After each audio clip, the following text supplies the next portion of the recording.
Hey guys, we like try to make this second video like 100 times, but Brandon keeps interrupting. So we're gonna talk about sophomores. Okay, your sophomore year. I think it's like the most irrelevant year because you really don't do anything. I mean, if anything, can I say something? It helps can I add you. something? And then my Is it gonna be relevant? Obviously. Come on. First of all, don't drink Quick Trip anymore. And they hot dogs, they mess you up. Well, my stomach bubbling. But 10th grade year, for most people, it's relevant because you're either trying to catch up or stay on track. And 9th grade year is pretty much hard, depending on where your head was, because you're just coming from middle school, junior high school, and you don't have anyone, if you're like me, to guide you there.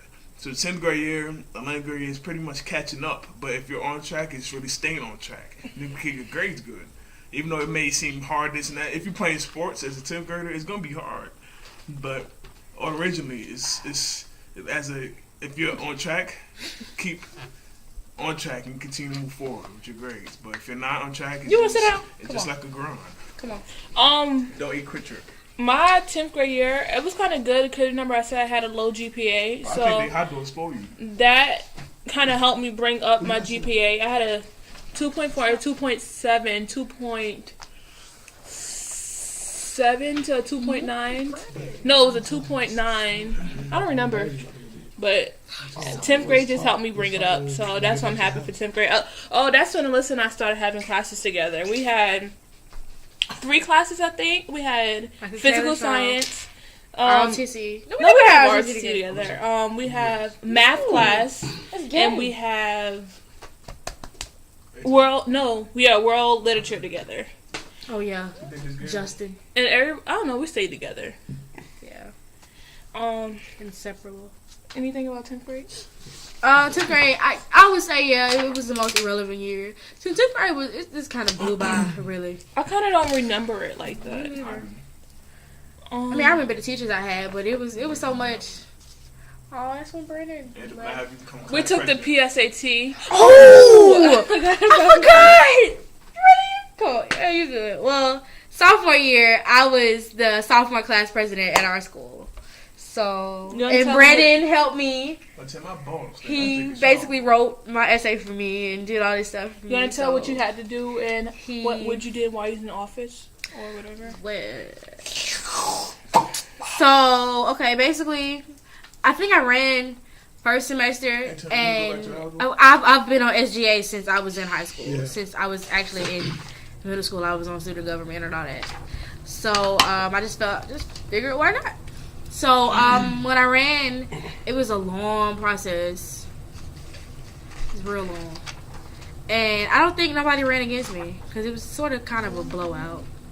Because I'm me, and nobody else is going to beat me.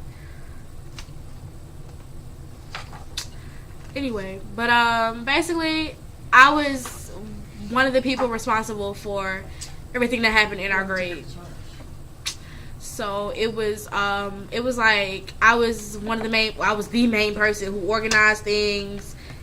I was just the voice for our the sophomores, as class of 15 as a whole. So yeah, that was that. I started ROTC that year.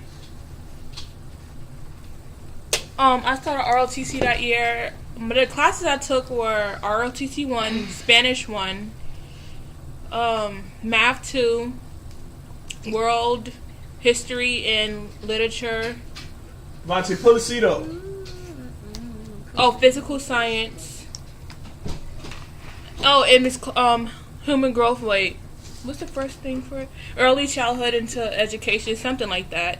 Out of those, I had a whole bunch of classes I didn't have to go to, and I stayed with an A. But I don't advise you to do that. I mean, what can you really say about 10th grade year? It came and it went. The main advice I would give you is just because 10th grade year is not as important, that doesn't give you the right to fall off. Because the next year is the most important year, outside of I was about to say first grade, 9th grade. So that's kind of the. I mean, you can kind of relax a little bit, but don't just completely fall off. What else? Remember to, like, if your GPA is low, then keep it up, and then if your GPA is high, just maintain it. I think that's it. Participate in a lot of stuff. Again. And a lot of community service, because colleges like that. Yeah, you might as well start getting your hours ready, because I'm pretty sure every high school has a certain amount of hours that you have to graduate. Start going on college trips and stuff. I went to Agnes Scott, even though I wanted to go to the school at the time, but the tuition is a lot of money. They shot Tupac there. Scream there. And The Blind Side. Did you say Tupac? I thought you said they shot, like, somebody got no, like shot filmed over there. Tupac's not getting shot at Agnes Scott. No, what is it? But I say this, college, you really don't need as many credits to graduate, because I only had 35, and then you need 80 credits for a CM portfolio. Not like 20 or 23. And I still passed my CM portfolio. We're talking about sophomore We're talking year. about sophomore. But you're talking about community service hours, right? Okay. Also, in our grade, you can also choose between chemistry or physical science to take in your 10th grade year. We both took physical science, but I don't know. Looking back at it, I still would have took physical science because I did not want to take physics my Plus physical. year. I had to tell y'all, Mr. Hunter was the best physical science teacher ever. He really was. He's retiring this year. Well, last year. Well, that's all I have to say about sophomore year. Yeah, that's it. So if you sophomores out there, class of 2018. 2018, yeah. Good luck, Go y'all. ahead.